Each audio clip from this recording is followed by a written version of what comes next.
All right, good afternoon. Thanks everyone for being here. Our first Hot Talk of 2020, held the second Tuesday of every month. My name is Carrie Burns. I'm Assistant Bar Counsel and Director of CLE here at the Bar Association. Today we have a discussion on a sentencing database in efforts to reduce mass incarceration in Ohio. Our moderator for the day is Scott Friedman. He is experienced litigating a wide variety of cases in federal, state, municipal, and military courts. He began his career as a JAG officer and now is practicing on his own. And so I will kick it off to Scott to introduce the rest of our panel. Thank you. Thank you. Scott Friedman here on behalf of the Criminal Law Section. It's my pleasure to introduce Justice Donnelly and Judge Headen. Quick biographies. Justice Michael Donnelly is the 160th Justice of the Supreme Court of Ohio. He took office in January 2019, following a statewide election in November. Prior to serving in the Supreme Court, Justice Donnelly served as the judge for Cuyahoga County Court of Common Pleas for 14 years, at which time he also served as a mental health judge for defendants with mental health and developmental disabilities.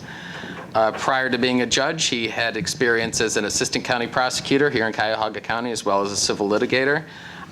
Graduate of John Carroll and Cleveland Marshall College of Law. Judge Ray Headen is a native of Glenville here in Cleveland. He is a graduate of Williams College and Pennsylvania Law School. He served as an attorney in private practice and general counsel to the Ohio Treasurer of State prior to becoming a judge on the 8th District Court of Appeals. He hosts a bi-weekly radio program the first and third Mondays of each month at 5:30 called Real Justice with Judge Ray Headen. So with that said, we're here to discuss a recent article penned by Justice Donnelly and Judge Headen about a centralized criminal database and repository. This would be for the purpose of tracking sentences for criminal defendants convicted here in Ohio. So with that, I will turn it over to our guests. Why is it important to have a centralized database and repository? So, all right, if I start absolutely. Okay. First of all, good afternoon, everyone. It's an honor to be here. I want to thank the Bar Association for inviting us to talk about what we think is a very important topic and timely and long overdue. So I thought I would start things out by giving both the viewers on Facebook and those in attendance, thank you for showing up, a little background about how Judge Headen and I came up with this idea to write this op-ed. And I think it goes back about a year ago. We were both in new judges school together. When I was elected to the Ohio Supreme Court, under the rules of superintendents, it was a requirement that I attend new judges school. My counterpart, Judge Melody Stewart, did not have to do that because she was coming from an appellate court, but because I was transitioning from a trial court to an appellate level, it was required that I go to new judges school. So I, for a number of weeks in December prior to taking office, went down to Columbus and sat with a bunch of newly elected throughout the state Ohio appellate court judges, and we were taught by some experienced appellate court judges on how to conduct ourselves and issues that we would be most likely facing, and that's where I had the opportunity to meet Judge Headen and become friends. And it was clear during the discussions that took place at that new judges school that we were really interested in a lot of the same topics. And there was one very vibrant discussion that we had with the experienced appellate court judges that were teaching us when it came to the issue of appellate review of sentencing, criminal sentences that come from the trial court, and attorneys challenging those sentences as not being supported by law, not being supported by the record. And it was just a fascinating discussion because we were talking to judges from different areas of the state, both highly populated major metropolitan areas and rural areas. And it struck me during one part of these discussions that some of the judges who have talked about their past examination of sentences and reversal of trial court sentences actually experienced occasions where, once the opinion was published, the trial court judge who was at it, whose decision was being reversed, actually picked up the telephone and called the appellate court judge to have some words with that trial court, or to that appellate court level, on basically explaining why their decision didn't make any sense. And sometimes they used words that were really surprising to me. And when we had this discussion, I found that really surprising, having come from the trial court for 14 years. And when you're at the trial court level and you're making, sometimes 100 decisions a day, it's an emergency room atmosphere. My longtime friend and colleague, Judge John Russo, who was the AJ for this court and did a great job in his service, can attest that it's basically an emergency room atmosphere. So over the course of my 14 years, I, of course, had some of my decisions reversed. And sometimes I would look at the decision, and sometimes I say, well, I agree with it. Sometimes I would disagree with it. But I was never sorry that they were there, the appellate court level, as a check in our system, because they have more time to examine the decisions that we make. And if we make an error and the sentence or whatever decision we make is not supported by the law, they can correct that. And it surprised me that I never in a million years would I ever think of picking up the telephone and calling one of our judges on the 8th District Court of Appeals and having it out with them, or telling them that their decision didn't make sense, because I just believe that that's such an important check on the system. So we had this discussion, and it's clear that there is among some appellate court judges a thought that we do not have a mechanism where they can have meaningful review of sentences. There seems to be an attitude or a philosophy among trial court judges that say, look, the legislature gives us the authority to sentence. As long as we keep within the bounds of that, you can tell us anything you want about what we did in trial, the decisions we made to let certain evidence in, if you want to correct us on that, but don't touch our sentencing.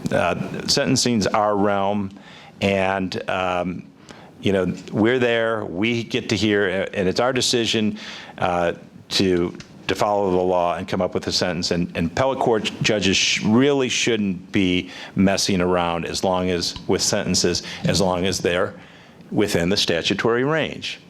So that we had this discussion, and I'm going to turn it over to Judge Headen in just a second to tell you his frustrations that he was experienced once he started doing the job and was asked to review sentences. But I want to tell you about the first case that I heard as a Supreme Court justice, which dealt with this issue. And it actually involved the first question I ever asked as a justice. And I knew I was going to like this job because the issues are so fascinating. But this was the first case, and it was a state called State v. Gwynn. And it involved a woman, 55 years old, with no criminal record. And she was indicted on somewhat like 35 counts of felony 2 burglary. She had for many years been dressing in scrubs as if she worked at nursing homes, going in and stealing items. And there were many elderly victims. On the facts as we read them in the record, some of the things that she was taking didn't really make sense. They weren't traditional items that thieves take for resale value. In fact, a lot of the evidence seemed to support that she wasn't reselling these items. She was hoarding them in boxes. So a lot of the items were eventually recovered. Some were family pictures. They were heirlooms. I don't want to minimize what she was doing, because there was items, Purple Hearts taken. There was a lot of pain that she caused by her actions. But the facts suggested to me as a mental health court judge that there might be mental health issues at play. But she was charged with 35 counts of felony 2 burglary. She received an attorney. She pled not guilty. She was assigned to a judge's docket for resolution. And as 97% of all cases that are resolved, they negotiated a plea bargain. And the plea bargain allowed her to plead guilty to just about half of those counts. Half were dismissed in exchange for her plea. Now, I examined as a justice the transcript of that plea colloquy when that took place. And it was the trial court that took that plea engaged in a very thorough analysis with Ms. Gwynn before she entered that plea about all the things that could possibly happen to her if she entered that plea bargain. What was missing, in my opinion, was there was no indication from the state as the government as to what they were going to ask for in terms of a sentence.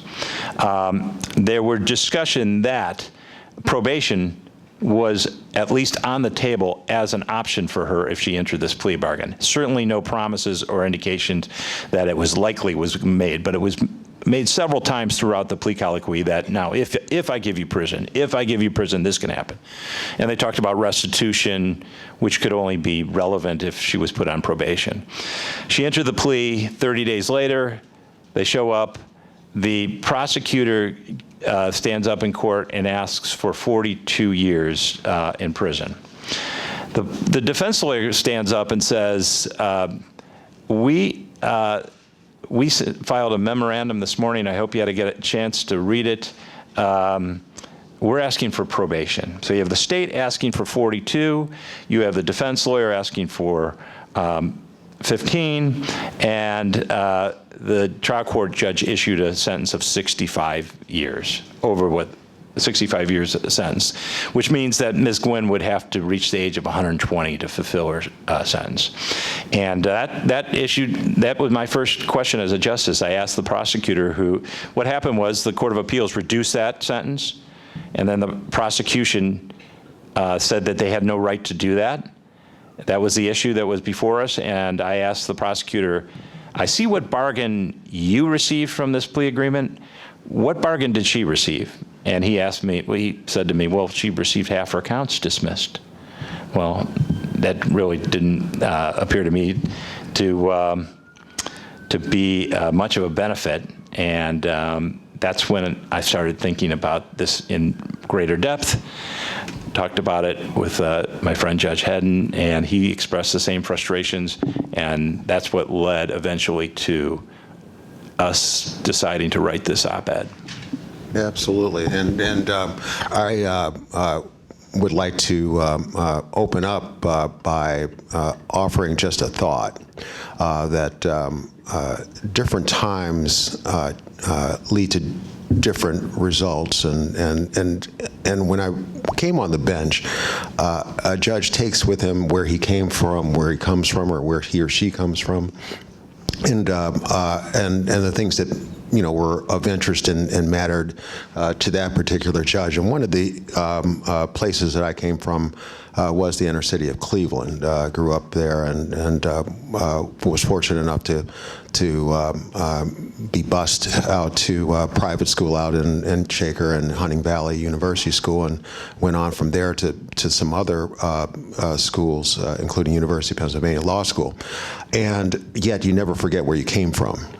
And the issue of mass incarceration was one that is a hot topic because it's real, where there is a sense that there's a lack of trust in the justice system relating to what is going on, whether the record justifies the actual sentence that is there. And so immediately, one of the first things that I was interested in doing as a judge was to kind of look at the status quo. And it was one that I think it requires examination over time. I think we don't do our justice system justice. That's an interesting comment. We don't do our justice system justice if we don't, as judges, prosecutors, defense attorneys, make an effort to see whether or not today's actions, today's decisions relate back to the original purposes of what the law is. And one of the things that I saw it immediately, and I also want to give a shout out to my colleagues over there on the 8th District Court of Appeals, Judge Kilbane. Thank you for being here. One of the, I'll hopefully be able to share one of the cases that we both feel strongly about required a review, a database of sentencing. But one of the things that I like to do as a lawyer as well as a judge is to look at the law. And so that was a big part of where I was coming from and seeing how that operates. And for that reason, I asked to put on the screen there 292911, which it describes itself as the purposes of sentencing, felony sentencing. And when I started speaking to Justice Donnelly at the new judges school, it was really clear in those first couple of months that I was seeing the legislative directive for judges sort of being, and I use the word harshly because that's how I sort of felt, eviscerated by the current state of how things are, both from a practical standpoint of moving cases along, but also from a perspective of making a I think case law that basically allows for a judge to basically say at sentencing that I've considered the purposes and principles of felony sentencing. These are the purposes and principles of felony sentencing, and I often spoke to my judicial attorneys about the fact that, like if my 12-year-old was doing his homework and the assignment was to, provide an analysis of a record or a sentence or something like that, and he came back and I said, well, you consider what you consider the purposes and he comes back and writes, yeah, I've considered it, and wrote that down as the end all be all of his homework assignment. I wouldn't give him a good grade. That's sort of not doing the job. And instead of being from case law as well as from a perspective of providing probably a efficiency in the system, quickly moving things along, it should be the bedrock. It's the purposes of felony sentencing, and they outline it right there. And when I spoke to Justice Donnelly, I was saying that one of the things that was really striking to me was that we, as judges, are sentencing people without necessarily giving a record to appellate judges that can really explain why this person versus the other person received this sentence versus that sentence versus another sentence. It is, I think, a opportunity in the sense that I think right now in this world, there's become a grand consensus around mass incarceration that it's not smart. That there's even efforts right now in the General Assembly to reform felony sentences for drug offenses. It doesn't happen out of the air.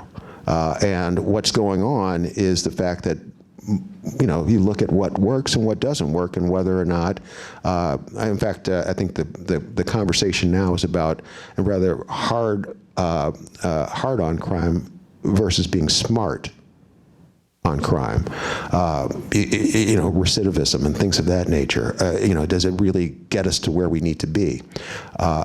What I struck the conversation with Justice Donnelly was about primarily the fact that we need to do something to bring to light some levels of mistrust that occur in the system in communities throughout where I came from, And then also in and that's one of the things that I spoke about now, in the business communities. A lot of the leaders of this community from a business perspective are not seeing how this is smart anymore. The cost of Gwen's sentence was $1.5 million, beyond just the social aspects of it. You know, she's taken away from a family, and we're not saying that she doesn't deserve time. The question is, like, what is the record? What is the smart time? And what is important there? How does one put together a place where judges, from both a perspective of reviewing sentences, if they are inclined to make those sentences lighter, but also harsher, get there? And I want to try to, if I have just a minute, to quickly just go over, or maybe we'll do it a little later, the purposes and principles of felony sentencing, because it speaks for itself, I think. It talks about the need for, in the highlighted green area there, consistent sentencing. What more do you need? And somewhere along the line, we lost those words in the context of stating the magic words that are necessary to avoid significant appellate review. That is the judge saying at the trial court level, I've considered, quote unquote, the purposes and principles of felony sentencing. I don't think they're able to do the job without a repository and a database. And just along those lines, an interesting quote that I got from the column was, you discussed that, you say that Ohio trial courts are vested with wide and arguably extreme discretion. Do trial judges have too much discretion, in your opinion, in terms of a sentence? Well, I do believe we have, arguably, in the state of Ohio, extreme discretion on our trial courts. As I pointed out, the judge in the Gwynn case had the opportunity to grant that defendant probation or give her the 65-year sentence that he eventually did. And that's wide. That's huge discretion. It's almost the polar opposite of the federal system that has these federal guidelines that used to be mandatory. They no longer are, but judges still in the federal system follow them. That it restricts discretion, in my opinion. And discretion, don't get me wrong, is very important. It's how we do justice. It's how we weigh certain factors from case to case, aggravating factors and mitigating factors, and we can justify why we treat one defendant differently. But when you have such wide discretion, and you have, when students used to visit me at the trial court, I always wanted to impress upon them, because it's not very well known amongst the public, that when we issue a criminal sentence, we're not just going with our gut. As judges, we're bound to follow the law, and that's the law that governs our sentencing. We're designed to fashion a sentence that punishes the offender for the conduct, sets them on a course of rehabilitation, if that can take place, and protects the community, obviously, but also uses the least amount of resources necessary to accomplish those goals. And I used to tell students that all the time, to enforce the idea that, you know, a criminal sentence is not an act of vengeance. That's not justice. When I read the comments after Cleveland.com published our op-ed, it was interesting. One of the anonymous comments said, you know, you shouldn't be using the Gwynn case as an example. You know, that woman, if you look at it, got 17 months for all the victims that she affected through her criminal activity. Now, I understand that reaction. If I were a member of one of the victim's family, I would understand that reaction. But that's not the law. The law doesn't direct judges to give a pound of flesh in their sentence to every single victim. We're supposed to follow this law. And, you know, why a repository is so important, this idea of keeping consistent with ourselves and with other judges on crimes, we can't do that without the raw data. When I spoke with the Sentencing Commission in February, It was interesting, the Paul Manafort sentence had just taken place, and there was a national discussion. How did he get such a light sentence, 47 months, when the government was asking for 19? So I started to look into that. And the reason he did is interesting, and it goes right to the heart of what we're talking to today, about today. You know, the government stood up and asked that federal judge to give him 19, and they cited the guidelines, why it was appropriate. And the defense lawyers were armed with information that our lawyers here in the state of Ohio don't currently have. They had information on sentences that Judge Elliott had sentenced in the past. And they said, wait a minute, Judge, before you give 19, they're on the record, we're going to show you 4 different cases where someone pled to the same thing that Mr. Manafort pled to. And this is what you did in this case. You gave this person probation. This person you gave 2 years. I'm paraphrasing what happened, but they're all, and that's why Judge Elliott, he did not want to, he had no explanation of why, if he went with what the government was asking for, why he would be treating someone differently, other than it was a highly publicized case, and no judge wants to make that admission. Judges want to be fair. Judges want to be consistent. And it's a fundamental tenet of justice that you should treat people that do the same things alike. You don't treat people differently unless there's good reason for it. And if you're treating someone with good reason, you should articulate that on the record. That's what a repository would do for not only defense lawyers, it would work for prosecutors, it would work for judges who want to keep their sentences fair and in line with the law that's up on the screen right now. Agreed. And one of the things that's important to points is that, you know, it doesn't happen in a vacuum. These are real people. And one of the things that, you know, Judge Larry Jones and I have spoken about as well. Again, I'm just appreciative of all the people on the bench on the 8th District Court of Appeals. Is, you know, somebody just gets sentenced to 30 years, and 30 years. I mean, so, you know, in Gwen's case, 100-something years. I mean, these are real people, and no matter what, we have to put things into perspective of the law, because, like, is it punishment? Is it, you know, reforming that? I mean, you know, is 30 years really going to do anything at $50,000 a year? I mean, you know, $1 million almost in cost, and rather than 15. I mean, 15 years of somebody's life is a long time. I mean, that's a really long time. And so these are the conversations we hope to start as well. In addition to the repository, having conversations once we have information relating to consistency in sentencing. You know, what is a hard-on crime? What is smart-on crime? I want to share just one case that we reviewed when I was on a panel with Judge Cobain, which was a case where there was a quote-unquote riot at Cleveland Heights High School, which was really nothing more than kids after school having a brawl, but it was actually charged under a riot act, and this is two 17-year-old relatives got out of school, and it was going on, and we don't know whether or how they wound up getting arrested, but they were certainly not the instigators of it. The people who were the instigators of whatever occurred got away. They were caught and literally sentenced as felons, and they had no record. They were A students at Cleveland Heights High School, African American, and you wonder, you know, how in the world there are people who have who've stabbed people who've gotten less time than these two right here, because they were, and I just kind of couldn't get my arms around how this happens and the limitation of an appellate court to be able to stop it. I mean, we couldn't.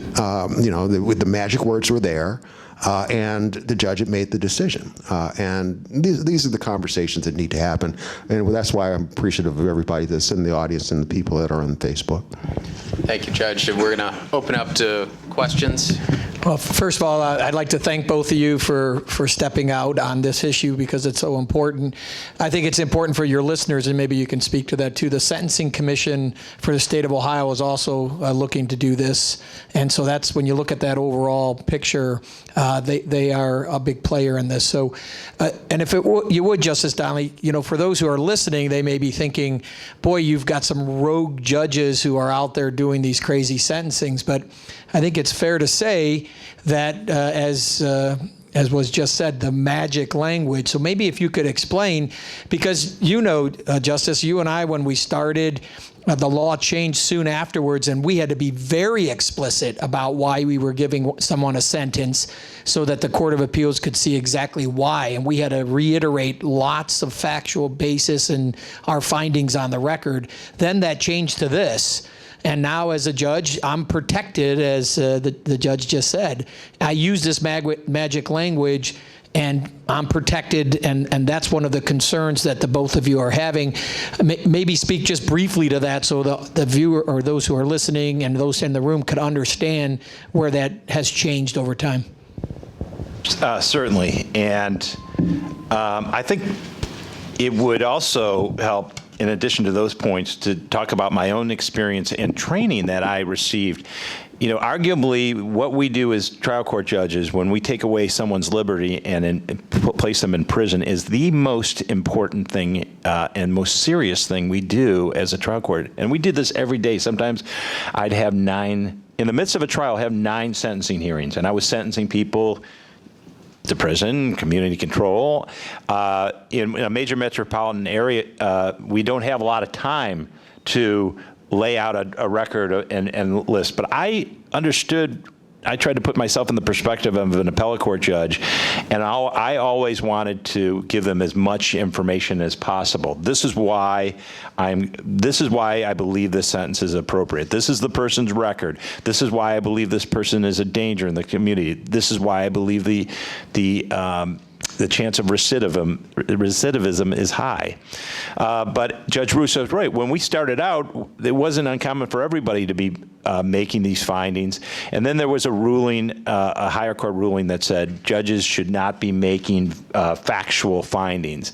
And I think that was misinterpreted, and it put a chilling effect on judges because they thought they shouldn't be saying anything, rather than when we say magic words, there's magic words in the statute that the appellate court has to see to make them know that the trial court followed the law. So if you're giving a consecutive sentence out there, you have to put in the record that you find that sentence is necessary to protect the public.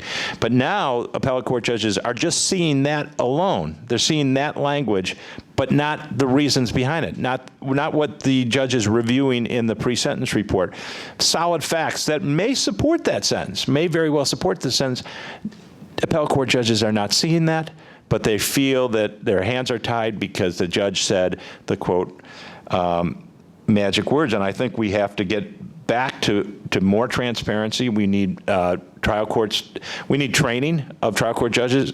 New judges are taking the bench every single day. And I can tell you about my experience, about the training I received once in 2004.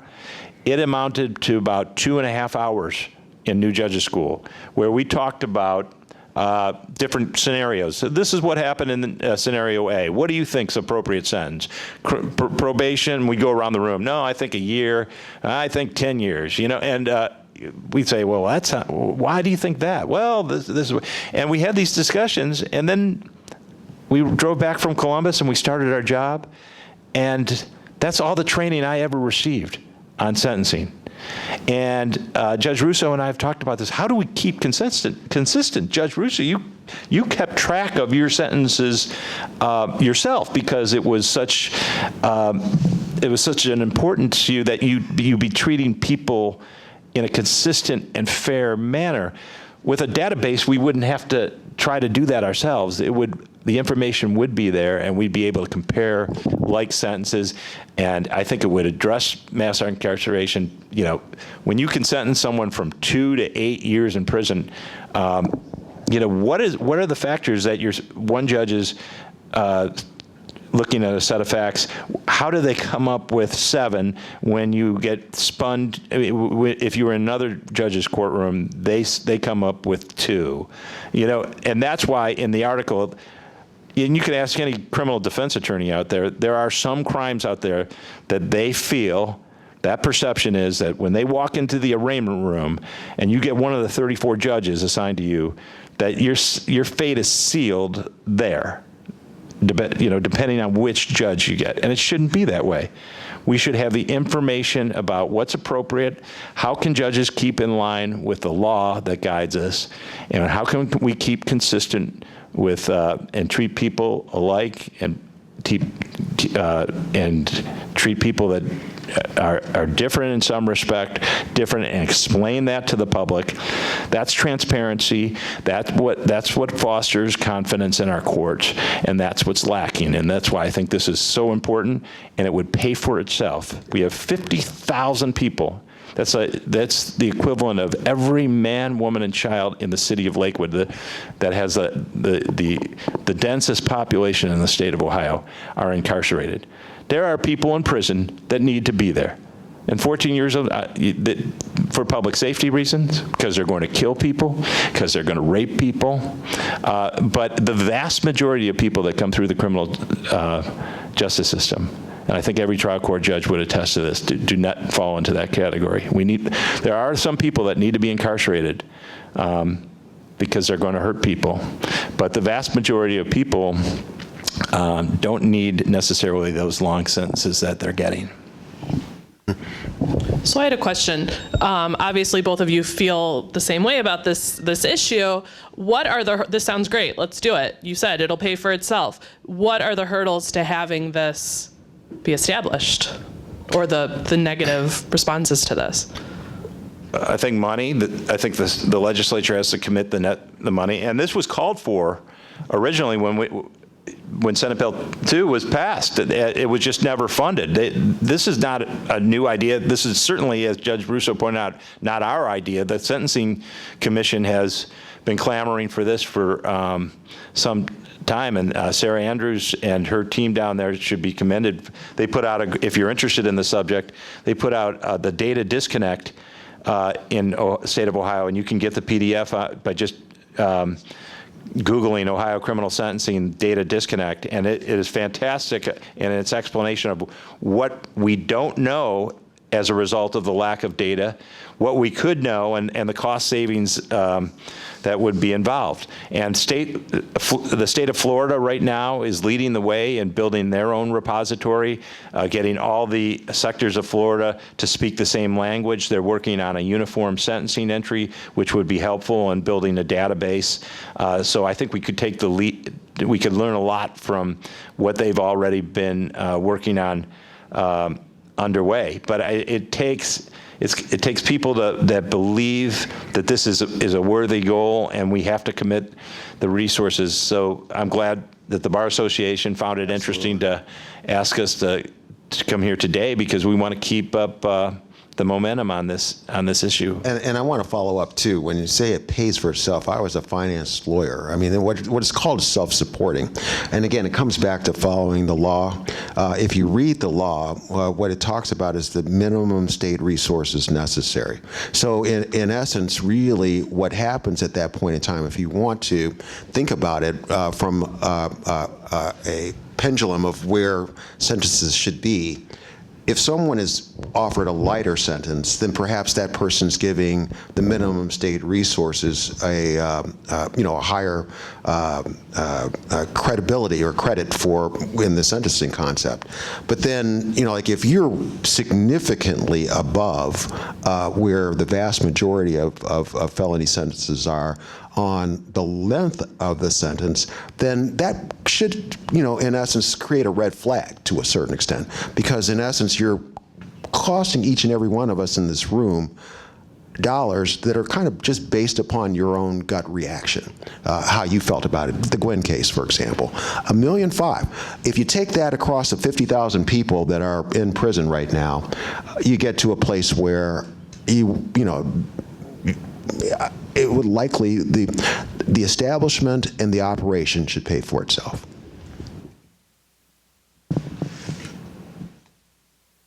Question?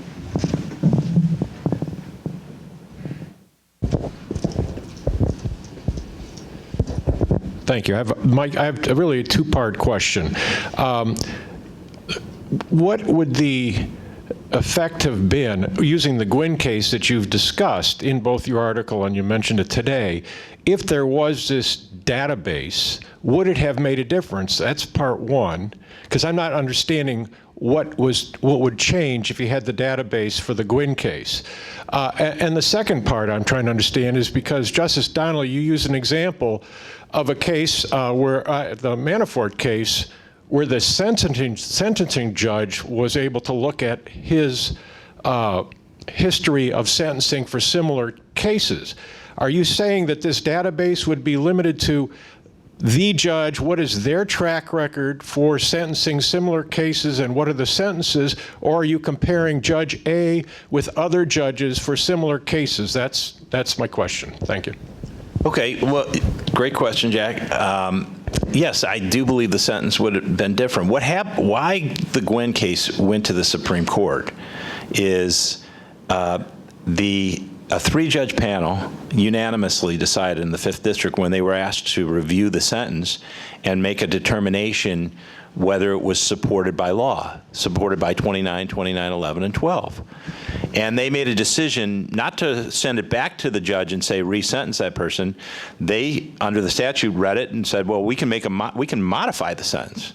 And we're looking at this, and we look at 29, 29, 11, and 12, and we're looking at the facts.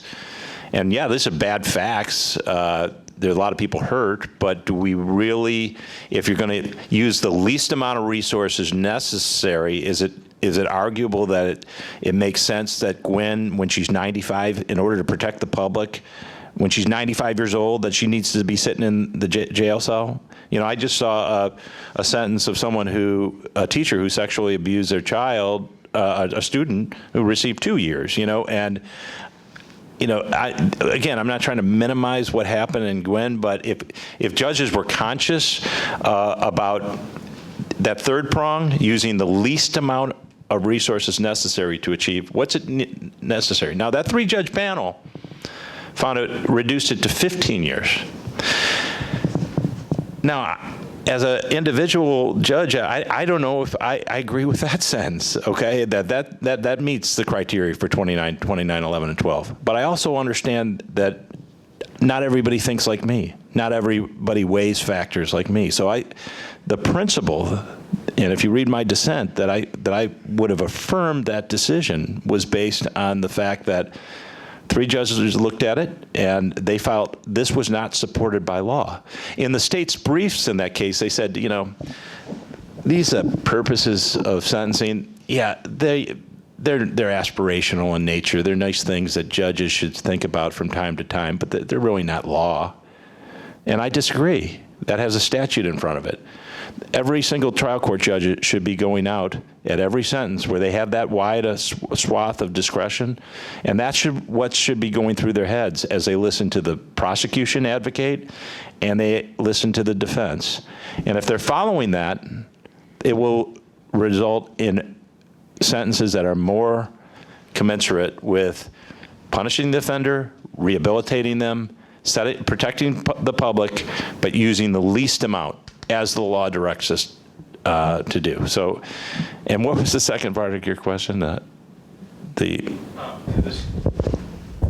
second part of the question was, would this repository of data, would you be comparing, would it be simply applied to what has that particular judge been, what's their track record for sentencing similar crimes, or would you be comparing that judge with other judges addressing similar crimes? I'm just trying to understand how the repository would work. In my vision for this, it would, every single sentence from every judge in the state of Ohio, there's no reason, based on the technology that we have, and Judge Russo had suggested that blockchain technology might be able to be employed to get past sentences, but every single sentence should be recorded along with key details about that sentence, who the person is, what race they belong to, what their past record is, Do they have a past record of violence? All the factors that we use as trial court judges when we take into account when we're going to incarcerate someone. And so you have that information, and that's why Florida's going after a repository, because not a government bureau, but the press, about 4 years ago or so, did their own study of judges' sentences down there. And if you Google Florida's broken sentencing system designed for fairness, it fails to account for prejudice. And they did a very thorough investigative journalism where they took all these judges' sentences, judges who had reputations for fairness down there, but once they looked at the sentences, they saw huge discrepancies, particularly among people of color and Caucasians who committed the same crime but were treated vastly differently. And they exposed this to the public. And the judges, it exposed, in my eye, there was implicit bias at work taking place, and people were being treated differently, and this sparked a catalyst for what they're doing down there. That kind of information. So yeah, you'd be comparing, you'd be putting a spotlight on every single judge in this state, how they sentence. Are they following the law? You'd have more accountability. Attorneys, advocates would have greater information. The whole system, criminal justice system, runs on good, solid information, and it just doesn't exist right now. Another question? That actually went right at the heart of what my question was going to be. When you mentioned in the new judges training, I was curious how much of that is devoted to implicit bias and specifically its effect on sentencing. Yeah, just in recent years, it's become a hot topic, and people have been asked to speak at various judicial conferences about implicit bias, whether we should have jury instructions dealing exactly with that. And, you know, when this story broke in Florida, they went to the judges and they said, well, how can you explain these two sentences? And they passed it off on the prosecutors. They said, well, we accepted they came with us to an agreed sentence, and we just made sure that the defendant entered the plea knowingly and voluntarily, and we just accepted it. So they didn't take responsibility for those discrepancies. Now, here in Ohio, when you have huge discretion, there's all sorts of philosophies among trial court judges. For instance, in the Gwynn case, that trial court judge did something that I never did in 14 years. He went above what the prosecutor asked, 23 years or so above. I never understood that. I always, if I thought a plea bargain was negotiated with an agreed sentence, and it was negotiated at arm's length with everybody doing their job right, a prosecutor zealously representing the state and the defense zealously representing the rights of the accused, if they came to me and said, Judge, we have an agreed 5-year sentence here, I never rejected that. But there's some judges who disagree with that out there, and they say, no, sentencing's my realm. And judges are going above what the state is asking for. What's guiding them, I have no idea. And I think it's about time we have a conversation. Are we okay with this? Are we okay with, because if we're okay with it, you're going to continue to have these discrepancies where you walk into Judge A's room and you're going off for 10 years, and you go into Judge B's room, same crime, you're getting probation. And that what fosters lack of confidence in the justice system when you have that type of discrepancy. Yes. Hi, I would like to thank you all for your time. A quick question. Oh, and thank you for the information as well. My question, so all of this sounds amazing. Now, what are some things that I, myself, people in this room, and our listeners can do to get the ball rolling on this? I think call your state representative, and ask them to commit the resources necessary to get this going, to fund this repository. Call the Sentencing Commission, write the Sentencing Commission, keep the momentum going. I think the Attorney General should get on board with this. He was very reform-minded in his campaign, so I think this would be right up his alley. This benefits everyone. It's not the defense lawyers, it would benefit the defense lawyers, it would benefit prosecutors, it would benefit justices, because we could all provide more cost-efficient, more effective justice. So I'd urge you to call your state representative and make sure they make this a priority.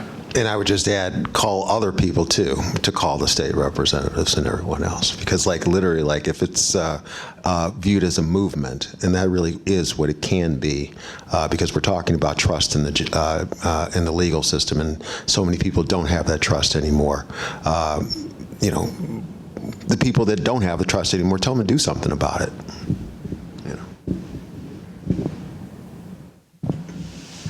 Any other questions? Going on time.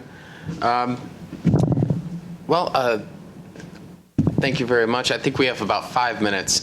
One question I did have in terms of agreed sentences. Should there be, in your opinion, more scrutiny? Justice, you mentioned that agreed sentences, some judges kind of take a hands-off approach. Others, don't necessarily follow the agreed sentence. Can you talk a little bit more about maybe some changes in terms of agreed sentence that you think need to be made, or maybe more scrutiny from the trial court?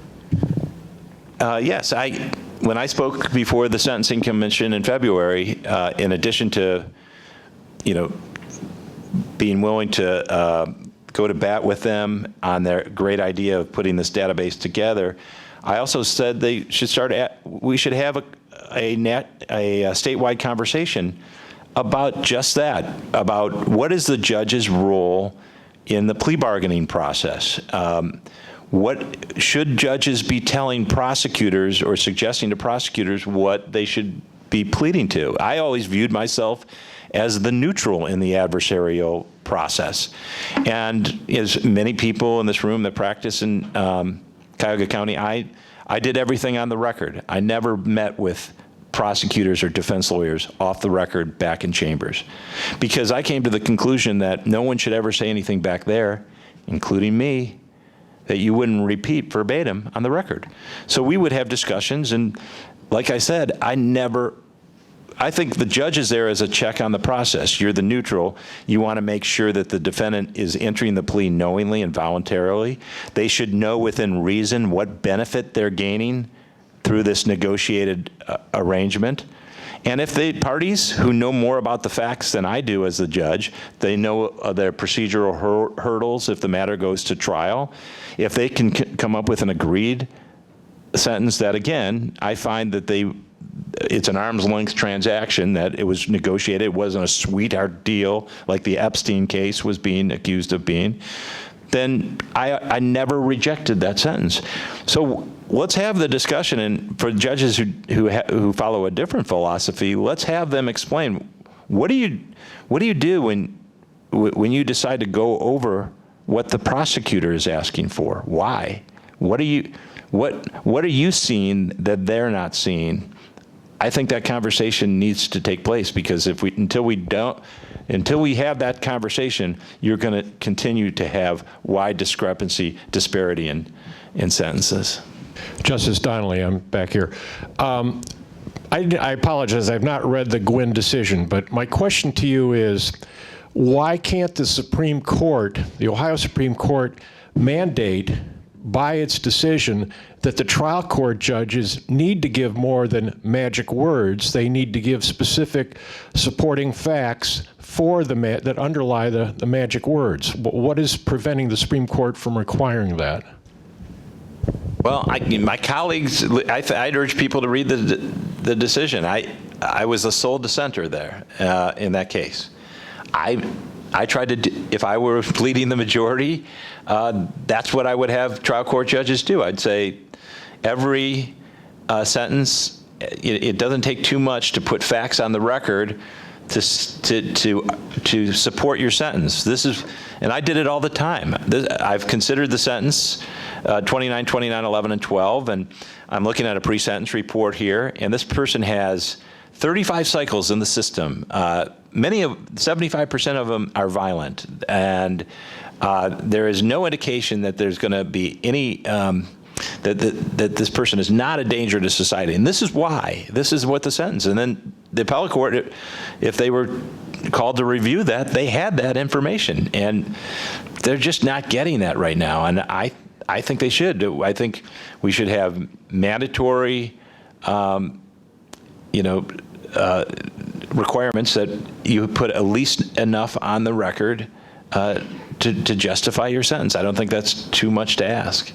Yeah, the logical extension of really the repository and database will be either the legislature providing more direct guidance on doing exactly that, providing the type of information for an appropriate appellate court review, or the Supreme Court will review a line of its opinions relating to what is necessary vis-a-vis the magic language.